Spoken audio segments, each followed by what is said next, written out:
እዚ አፎት ሚዲያ እዩ ሰላም ጠና ብልና ዝተፈላልየ ቦታን ኩነታትን ኮይንኩም ድላዋት አፎት ሚዲያ ተካተሉ ክብራትን ክብራናን ነሳት ዝተወደዱ ዋናው ዜናታት ይዝናልኩም ቀሪብና ኣለና ሓብራው ጻንሕትኩም ሳናካውን በማዕዳም ናብ ዝርዝራቶም ተሰጋጊርና ለዓሎት ሓለፍቱ ውድብ መድረኽ ጀነራል ታደሰ ወረደ ረጊጾም ከም ዝወጹ ተፈሊጦም በኻሊ ዜና ትግራይ ጀነራል ካብ ሕዝን ድሕሪት ትግራይ ምስ ኢትዮጵያ ክትቅጽል ከም ዘይብላን ትግራይ ሃገር ንምግባር ከም ዝቃለስን ዕላው ገይሮም ውድብ ሕቡራት ሃገራት ንመንግስቲ ኢትዮጵያ መጠንቀቕቲ ሓዘል መግለጺ ኣውፂኡሎም ብተመሳሳሊ ድማ ሰራዊት ኤርትራ ካብ ትግራይ ተጸራሪጉ ክወጽእ እውን እናተሓሳሲቡሎ ነዚኣቶምን ካልኦት ተገደስቲ ዝበልናይ ምዕባለታትን ኣብ አፎት ሚድያ ሰዓት እንሆ بقدامنت عالم لخ تكال جنزب IMF نيتيوبيا 261 مليون دولار عدا كتب تسمع معم عالم لخ تكال جنزب IMF مرحت إثيوبيا نتن 4 عامات هتصنح 3.4 بليون دولار زتنا وحلقح نربع جزء كجمجم تسمع معم اللهم إثيوبيا دحرس مع مرحتي كاب IMF 261 مليون دولار لغح كتركب تثبيتي جبار الله أب ورح حملة كلتاشن 10 تسمع كاب زغتم دحر أونتاوي ماكرو إيكونومياوي أفتات ماتر مهلاز جلتها IMF كاب مفار عيسر 24 جاميرو عبيت بورقي حيلي تريكن حرشاوي سدد زدرخ مخان نفليتهم IMF واقاتات نبرت كم زنكي عطاويتات منقست كم زوسخن سددون كم زوسخن قليت الله IMF حيال جنزباب بوليس مرقع واقاتات نمعوات كلفو مخانو كان تقلته أبعدا قاشر فوت أيور الدرن أوها قلقالة محاش زيادة سرح كم زدلو سحابيرام تفاينانساو تكال ببورد تتكال مس صدقة كلتا 261 مليون دولار لغح كلك غيام تلغاح ببورد مستدقان مستفتحن بز مسارات لغحن إثيوبيا استوها بتقللا متن لغحنا بكلتا نتبيع 234 بليون دولار كبتصحيهم بخالي حبريتا ودحورات هاجرات منقس إثيوبيا متنقط حزل مقلة وتيولا بتماثال دما سراويت ኤርትራ ካብ ትግራይ ተጸራርጉ ክወጽኡን ተሓሳሲቦም ሰላም ክኽበረሎ ኢሉሎ ውድሕራት ሃገራት ኤርትራን ኢትዮጵያን ኣብ ዝተሓሳሰበሉ መግለጺ ሰማዓል ጀርስ 25 ዓመት ኣብ ዘኽብረሉ ዘለዋን ውድሕራት ሃገራት ኤርትራን ኢትዮጵያን ተሓደ ካብቶም ኣብ ዘመንና ዝተራዩ ዝኸፉ ግጭታት ዘብቅዕ ስምዕ ሰላም ምኽባር ኣገዳሲ ምዃኑ ኣዘኻኺሩላ ኣብ 1998 ክሳብ 2000 ኣቆጻጽራ ኣውሮፓ ኣብ መንጎ ኤርትራን ኢትዮጵያን እተኻየደ ደው ዝጥንቁ ኩናት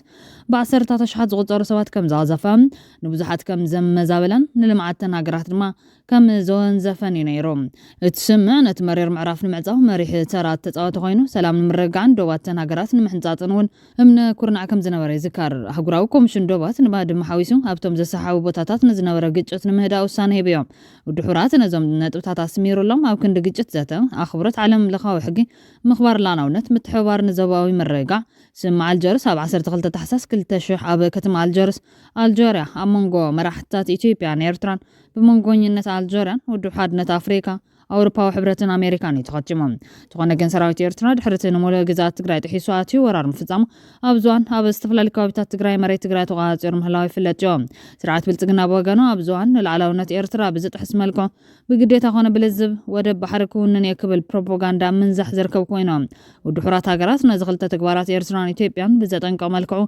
تنهاجرات العلاونة حدن كخبرة حاتيت اللام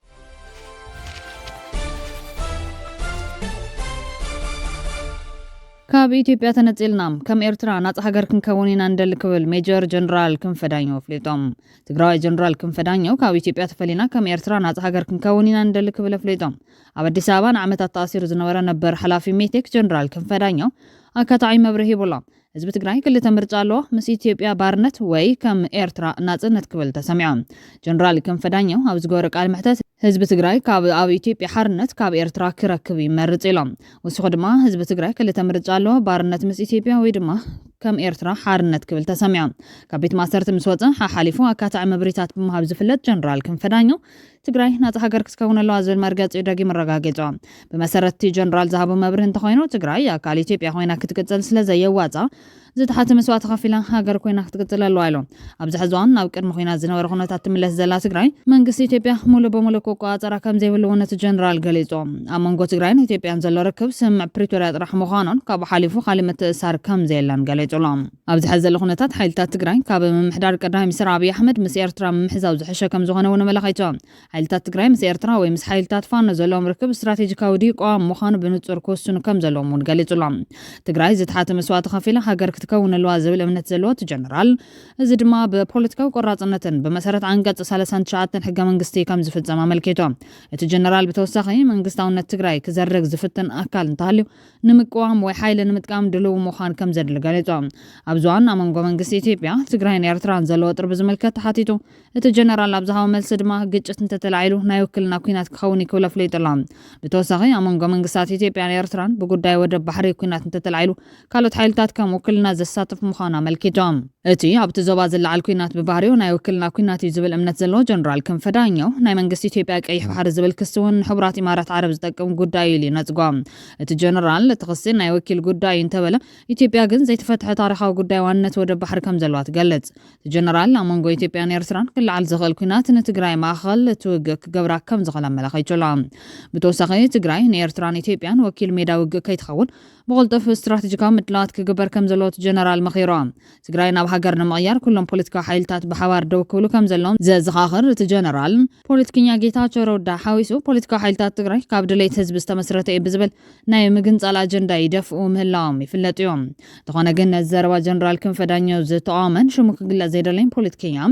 ሓደ መንእሰይ ምስረታ ሃገር ኢትዮጵያ ተሰሪሑ ኣይተወደን ድሌታት ብዙሓት ተቃረንቲ ሓይልታት ተጣሪቑ ንክስራሕ እውን ኣይከኣልን ወይ ነዊሕ ግዜ ክወስድ እዩ ስለዚ ሃገረ ትግራይ ንፍጠር እንተይሉኒ ብዛዕባ ብኸመይ ስትራቴጂን ታክቲክን ዝብል እየ ክመያየጡ ዝኽእል እምበር ኣይቃወሞን ሓደ መንእሰይ ኢትዮጵያ ጨፍጫፊትና እያ ስለዚ ክንግንጸለለልና እንተዝብለኒ ዋላ ናይ ተሓሳቡ ጥልቀት እንተዘይሰሓበኒ ዋላ እኳ እዚ ፖለቲካ ክኢላታት ግጭት ዝፈጥሩ ጨፍጫፍ እምበር እምባታት ኢትዮጵያን ህዝብታት ኢትዮጵያን ጨፍጭፎም ናዮም ኢለ እንተዝኣመንኩ ብዝኾነ ዝመሰሎ ዝርዶን ሓሳብ ገይሩ ድሌታቱ ብምሕታቱ ኣይቃወሞን ዝኾነ ግና ከምኒ ክንፈ ዳኘው ዝበሉ ብሰንኮም ህዝቢ ትግራይ ዘዋረዱ ትግራይ የለምዕትን ክበሃል እንከሎ ጸበብቱ ዝብሉ ዝነበሩ ሰባት ሃገረ ትግራይ ንመስረት ክበሃል ግና ብጣዕሚ መደንጸይ ክብል ገሊጹሎም እቲ ፖለቲከኛ ወሲኹ ትማሊ ኣብ ስልጣን ከለኻ ዘይዘከርካያ ትማሊ ቢልዮናት ባጀት ክትንቀሳቀስ ዋላ ንእሽተይ ባጀት ዘይመድብ ካላን ዘይኣልማዕኻያን ትግራይ ሎሚ ብኸመይ ሃገር ክትከውን ተሓሊካላ ብኸመይ ሃፍታን ህዝባን ኣብ ማእኸል ሃገር ዝበተን ካላ ትግራይ ድንገት ተበራቢራ ብዘይ ኢኮኖሚ ብዘይ ኢንዱስትሪ ብዘይ ናይ ኢኮኖሚ ኢሊታ ሃገር ክትከውን ዝብል ሕቶ ዘበገሰት ፖለቲከኛ ምስረት ሃገር ኮ ናይ ባዕሉ ከይድለዎም ኣብ ህንፀት ስርዓት ምሕደራ ኣብ ህንፀት ስነልቦናን ኣብ ህንፀት ኢኮኖሚን መሰረተን ጽፍካ ይጅመር እኒ ክንፈ ዳኘው እንታይ ይገብሩ ነይሮም ትግራይ ወታደራዊ ምሽግ ገይሮም ካብ ኢኮኖሚ ኣግሊሎም ስነልቦና ተጋሩ ብሽም ጸቢብነት ሰይሮምን ዓፋነን ዘራፍን ጉጅለ ፈጢሮምን ጉጅለ ኣብ ረብሖም ንምጉያይ ኢትዮጵያ ክብሉ ግዜ ዓሪባቶም ሕዚ ካብ 4 ኪሎ ምስተባረሩ ድንገት ካብ ድቃሶም ተበራቢሮም ሃገረ ትግራይ ንመስርት ይብሉና ኣለዎም ኣነ ምስዞም ካብ ናይ 27 ዓመታት ናይ ስልጣን ኮረቾም ምስተባረሩ ሃገረ ትግራይ ክንመስርት ኢና ዝብሉ ሓለም ትግና ኣይኮነን ኣብ ሓደ ክንነብር ኣይደለን ክብል እዩ ኣመላኺቱ ዘሎም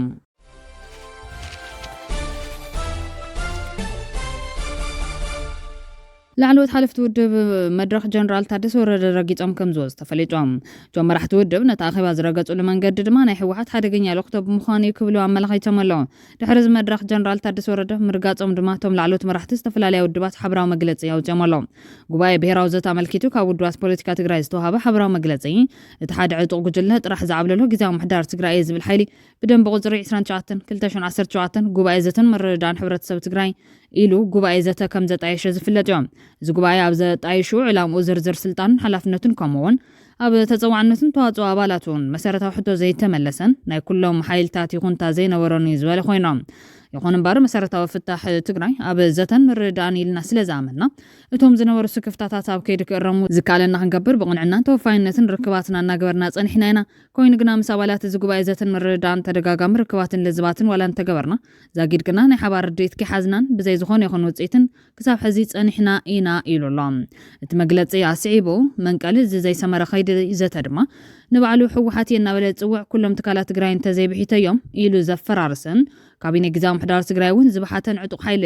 ትግራይ ኣትያቶ ካብ ዘላ ረግረግ ዘውፅእ ሓፋይ ብሄራዊ ዘተ ክሳለጥ ዘይኮነስ ብሽም ህዝቢ ካድረታት ተኣኪቡ ትግራይ ዘትያ ብዝብል ቀልዲ ተዓጂቡ ለውጢ ክኸልፍን ህዝቢ ጆ ሒዙ ናይ ስልጣን ዕድምኡ ከናውሕን ዘለዎ ክቱር ድሌትን ህርፋንን እዩ ምስ በላ እዚ ቀልዲ እዚ ጸገም ትግራይ ዘናው ሓድነት ተጋሩ ዝብትን ኣካይዳ ምዃኑ በተደጋጋሚ ዝተራይ ሓቂዮም እዞም ብግብርን ባህርን ዘይፈላለዩ ኣካላት ብብስሩኖም ዘንጠባጠብዎ ህዝባዊ ድጋፍ ንምምላስ ዝሕግዝ ናይ ኣዳራሽ ተዋስኦ እምበር ሓቀኛ ብሄራዊ ዘተ ንምግባር አንቅዶት ይኹን ብሄራዊ ሓልዮት ከም ዘይብሎም ኣመስኪሮም እዮም ብምባል ኣመላኺቱሎም بمخان دما بناتنا أمنت تكون زقبا بيراوزتها أمونغو زبنان قونت سلازيلة مجمريات زتا أمونغو بوليتيكا حيلتا تقراي كقبار قصيلو بوليتيكا حيلتا تقراي تزاتيوم زوات حلو مر دحيزوم ناب هزباوي قواي كوردوم تزقبار زتان كلهم بوليتيكا حيلتا عطوقات حاويسو زساتف كاب زغونا نايدق حيلتا تعنتو نزا زغونا تماداتانو وكلنا كلهم بوليتيكا حيلتا تقراي زرقاقتا حوافاين أساتفاين كاون ህዝብና ንመከራ ብሄርና ንብርሰትን ውድቀትን ዝተሳተሐ ቅቡሉን ናይ ስጋግር ስርዓት ዝመርሕ መንግስቲ ብዘይምህላው እዩ ስለዝኾነ እንተኸላ ብሄራዊ መንግስቲ ትግራይ መሰረት ዝኸውንን ዘሰጋግርን ምስረታ ሓዋፋይን ቅቡል ናይ ስጋግር ስርዓት ዝመርሕ መንግስቲ ከም ቀንዲ መዛቲ አጀንዳ ብሄራዊ ዘተከኸውን ካብ ዝወፃ ዝግበር ልሙድ ናይ ዓጀባን መከራ ዘናውሕ ቀልዲ ጠጠው ኢሉ ብሓፈሻ ህዝብና ካብ ተኣትዎ ዘሎ ብሄራዊ ሓደጋ ክናገፈን እቲ ዝተለመደ ህዝቢ ናይ ምድንጋርን መከራ ዘናውሕን ቀልዲ ጠጠው ክብልን ኩሉ ዝመልከቶ አካል ነዞም ካብ ስልጣን ወፃኢ ካሊእ መርኣይ ዘይብሎም ሓይልታት ኣገዲዱ ናብ ጠረጴዛ ክመፁን እዚ ብሄራዊ ዘተ ውፅኢታዊ ኮይኑ ዘላቒ ፍታሕ ንከምፅን መሰረት ከንፅፍ ንፅዋዕ ትግራይ ብዘይ ሓቀኛን ሓዋፋይን ከይዲ ዘተ እሙን ቅቡሎን ናይ ምድርዳር ዓቕሚ ዘለዎን ስርዓት ክትድሕነ ይትኽእልን እዚ ንምግባር ምንተ ድሕነት ብሄር ክበሃል ኩሎም ፖለቲካ ሓይልታት ናብዚ መስርሕ ክመፁን ኣብ ውሽጢ እንደገን ዘሎ ህዝብና እውን ብተመሳሳሊ ፅዕንቶ ክገብር ፃውዒትና ንቐርብ ኢሉ ኣሎ እቲ ሓበራዊ መግለፂ ተንውድባት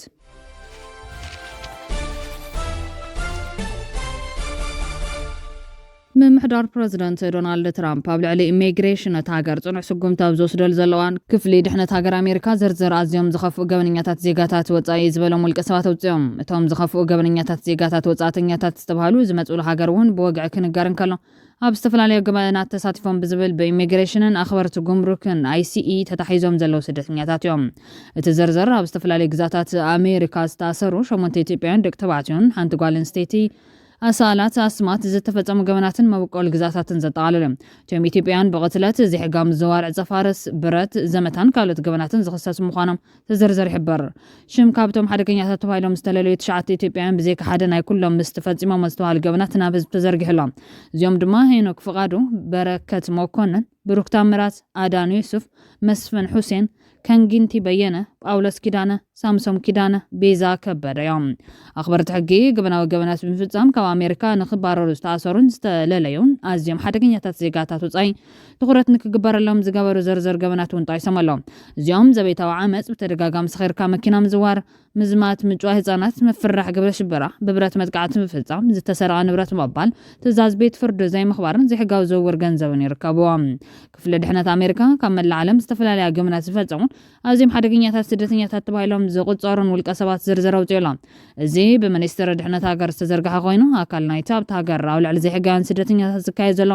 ሰፊሕ ስጉምቲ እዮም ቅድሚ 2 ሰሙን ሓደ ኣፍጋኒስታዊ ስደተኛ ኣብ ዋሽንግተን ዲሲ ንኽልተ ኣባላት ሃገራዊ ሓልዋ ኣሜሪካ ብጥይት ወቂዑ ሓደ ሞይቱ ተኻሊእ ድማ ብከቢድ ቆሲሎም ንዑ ስዒቡ ምምሕዳር ትራምፕ መስርሕ ዕቑባ ኣፍጋናውያን ዝርከቦም ስደተኛታት ደው ክብል ብምግባር በዚ ዘይሕጋውያን ስደተኛታት ንምድራት ስጉምታት ይውሰደሎም ምምሕዳር ትራምፕ ሕጋዊ ሰነዳት ዘለዎም ዜጋታት ኤርትራን ሶማልያን ሓዊሱ ካብ 19 ሃገራት ዝመፁ ናይ መንበርን ናይ ስራሕ ፍቃዶም ክግምግም ምዃኑ እውን ኣፍሊጡ እዮም ብተወሳኺ ካብ ኩለን ሃገራት ንዝቐርብ ሕቶ ዕቑባ ንዘይተወሰነ እዋን ደው ኣቢሉ እቲ ፕሬዝደንት ካብ ሃገራት ሳልሳይ ዓለም ንዝመፁ ስደተኛታት ቋሚ እገዳ ክገብር መደብ ከም ዘለዎ ገሊፆም ብፍላይ ብዛዕባ ሶማልያውያን ስደተኛታት ዝሃቦ ዘረባ ኣብ ኣሜሪካ ክነብሩ ከም ዘይደልዩ ብምግላጽ ንሓንቲ ኣብ ሶማልያ ዝተወለደት ኣባል ኮንግረስ ኣሜሪካ ብምጽላሙ እቲ ፕሬዝደንት ፀረ ስደተኛታት እዩ ዝብል ክስታት ኣስዒቡላ ፕሬዝደንት ትራምፕ ዝሓለፈ ዓመት ጎስጓስ ዳግመ መረፃ ካብ ጅምረት ሒዙ